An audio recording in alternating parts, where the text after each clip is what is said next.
Seorang perempuan yang menjadi korban penyekapan selama 3 tahun di Bandung, Jawa Barat ditemukan dalam kondisi luka berat.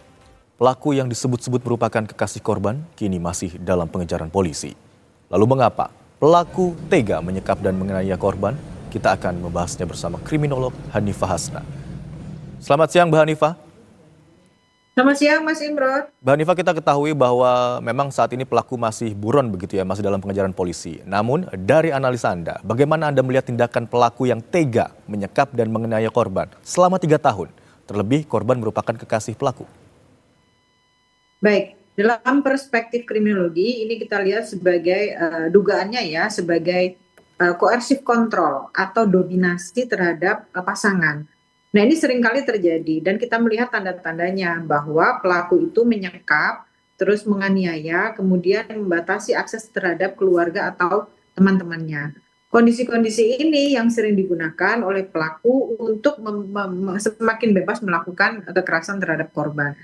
Nah, yang paling miris adalah ketika kita mengetahui 3 tahun itu menjadi waktu yang sangat-sangat lama ketika pelaku itu melakukan penyekapan dan penganiayaan. Artinya ada hal-hal yang sudah dimasukkan ke dalam pemahaman korban bahwa dia tidak bisa lari dari dekapan atau dari penjara yang diciptakan oleh pelaku itu. Ini disebut dengan invisible prison, di mana penjara yang sesungguhnya itu hanya membatasi fisik untuk keluar, tetapi ini yang dibatasi adalah cara berpikirnya, cara mendapatkan keamanan, dan cara dia memahami dirinya sendiri. Bahkan dia pun mungkin tidak mengetahui emosi apa yang sekarang sedang terjadi. Nah, kondisi-kondisi ini sebenarnya sangat-sangat miris dan menjadi kondisi yang sangat-sangat kriminogenik dalam sebuah hubungan. Oke, tadi Anda katakan ini merupakan coercive control begitu ya, sebuah dominasi terhadap pasangan. Tapi ini 3 tahun begitu Mbak Hanifah. Apakah ada hal-hal yang tadi Anda katakan sudah diciptakan begitu ya, sebuah penjara atau pembatasan terhadap korban? Apakah semudah itu pelaku menciptakan ruang-ruang seperti itu, ataukah ada hal lain yang membuat korban ini percaya? Iya, kan kalau kita lihat biasanya dalam kasus-kasus seperti ini tidak langsung melakukan koersif, tapi dia melakukan tahapan. Tahapan yang pertama biasanya adalah dia menunjukkan diri sebagai green flag pasangan gitu ya. Dia menunjukkan kasih sayang, dia menunjukkan cinta kasih, dia menunjukkan perhatian. Tapi ketika si korban itu sudah masuk dalam perangkap, maka kondisi-kondisi yang lain, perangkap-perangkap yang lain seperti membatasi, terus melakukan penganiayaan, ini akan dilakukan. Ditambah lagi yang sama-sama kita ketahui, pelaku sudah mengambil sebagian harta dari korban. Dan ini akan semakin membuat korban itu tidak berdaya. Biasanya di awalnya korban akan merasa bahwa ketika aku bertahan, hartaku akan dikembalikan. Padahal kalau kita lihat ini bukan semata-mata motif ekonomi, tapi motifnya adalah koersif tadi itu, bahwa dia ingin mendominasi pasangannya. Nah, pada saat dia ingin mendominasi pasangannya dengan cara yang salah ini, maka timbul pertanyaan dari masyarakat, apakah dia ini adalah orang-orang dengan gangguan mental gitu. Padahal tidak semua orang dengan gangguan mental itu melakukan kekerasan. Karena kalau dia sadar, kalau dia melakukan dengan sadar, dia melakukan dengan cara yang berulang, berarti dia tidak ada gangguan mental, tapi dia memang melakukan tindak kriminal murni. Terkait dengan gangguan mental, nanti kita serahkan kepada tim medis gitu yang akan memeriksa. Tapi kondisi yang dilakukan adalah perilaku yang sangat-sangat sudah bertentangan dengan undang-undang. Oke, Mbak Hanifah, info yang kami dapat, pihak keluarga setiap menghubungi korban seolah-olah menyampaikan bahwa dirinya baik-baik saja. Hingga keluarga pun akhirnya curiga karena gaya komunikasi korban.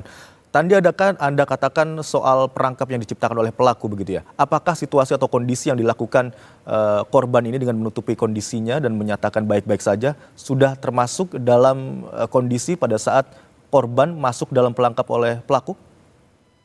Oke, kalau masuk perangkap itu sepertinya jelas masuk perangkap ya, karena sudah dalam penguasaan. Tapi seperti yang Mas tanyakan tadi, korban nampak baik-baik saja. Nampak baik-baik saja itu seperti apa?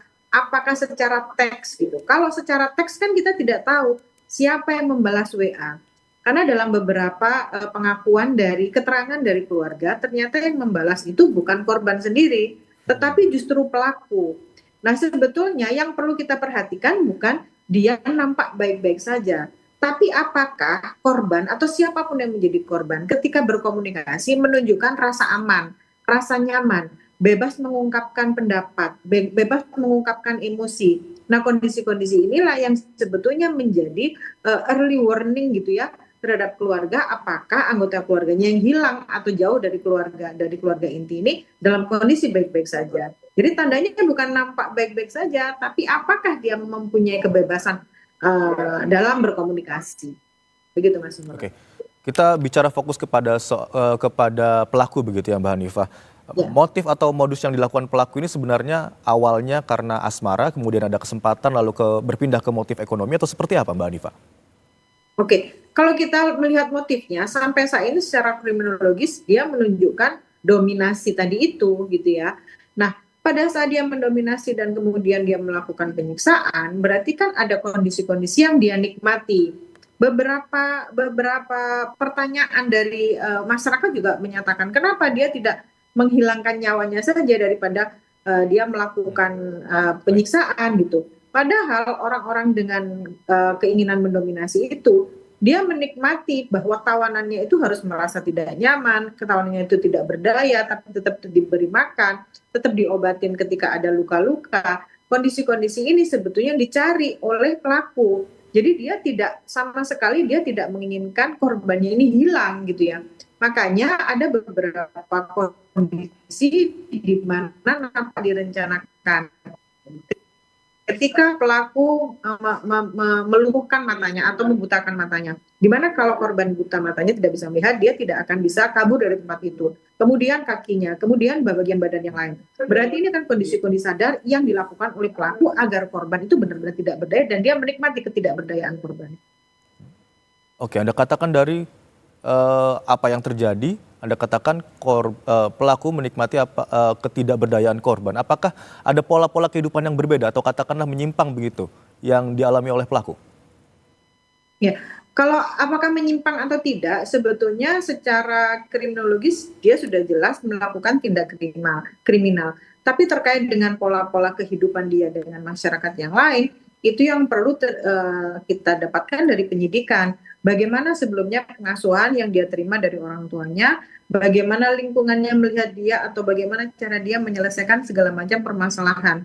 Apakah memang satu-satunya cara dia menyelesaikan masalah dengan kekerasan? Karena dulu dia juga pernah mengalami kekerasan dan dia merasa bahwa kekerasan adalah salah satu cara untuk membuat dia itu dihargai. Nah, kondisi-kondisi seperti ini yang mempengaruhi kondisi psikologis pelaku. Ini yang perlu dilihat lagi, diperiksa lagi secara medis. Nah, jadi yang perlu kita ketahui adalah yang pasti kita ketahui adalah pelaku sudah melakukan tindak kriminal.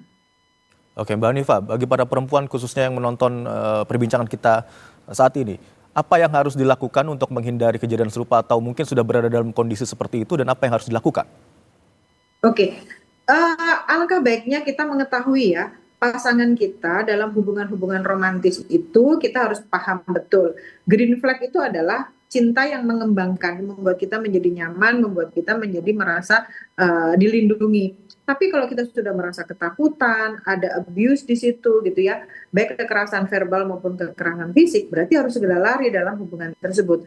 Apalagi kalau hubungan itu dirahasiakan, tidak boleh berhubungan dengan orang lain. Artinya ketika seseorang dalam puasa dibatasi hubungan dengan orang lain, maka pelaku itu akan semakin mudah melakukan penyiksaan atau melakukan hal-hal lain di luar yang seharusnya dilakukan oleh dalam hubungan romantis. Kondisi-kondisi inilah yang membuat seseorang harus segera memutuskan bahwa ini bukan tempat yang baik untuk hubungan yang baik gitu ya. Nah, tapi yang perlu kita ketahui adalah bahwa korban itu tidak bisa diharapkan untuk meminta pertolongan karena dalam kondisi tertentu dia sudah berusaha meminta pertolongan tapi tidak ada kesempatan. Jadi yang harus memberikan pertolongan justru masyarakat, karena ketika korban tidak bisa meminta pertolongan tapi masyarakat juga abai, maka kejadian-kejadian seperti ini akan terus terulang lagi. Masalahnya masyarakat kita lebih memilih untuk menjadi bystander. Dia mengetahui, dia curiga ada kejahatan, tapi dia tidak tahu bagaimana caranya melapor. Bahkan mereka saling menggantungkan diri kepada orang lain, bahwa ketika ada kekerasan, yang harus membantu adalah orang lain, bukan saya. Nah, kondisi-kondisi seperti inilah yang sepertinya harus disosialisasikan kepada masyarakat, agar korban tidak semakin menjadi korban, agar tidak semakin banyak korban lagi, karena tidak ada bantuan dari masyarakat yang melihat atau merasa curiga Oke, dengan baik. kondisi yang tidak baik itu. Oke, Mbak Hanifah, kita bicara dari sisi korban. Setelah berhasil Iya. diselamatkan, baik dari sisi hukum maupun pemulihan psikologi, apa yang paling dibutuhkan oleh korban? Singkat saja. Oke, yang pertama dia pasti yang secara fisik tadi. Yang kedua kepastian hukum bahwa dia juga perlu untuk mendapatkan perlindungan. Yang terakhir ada support dari masyarakat, asip support sosial, terutama dari keluarga.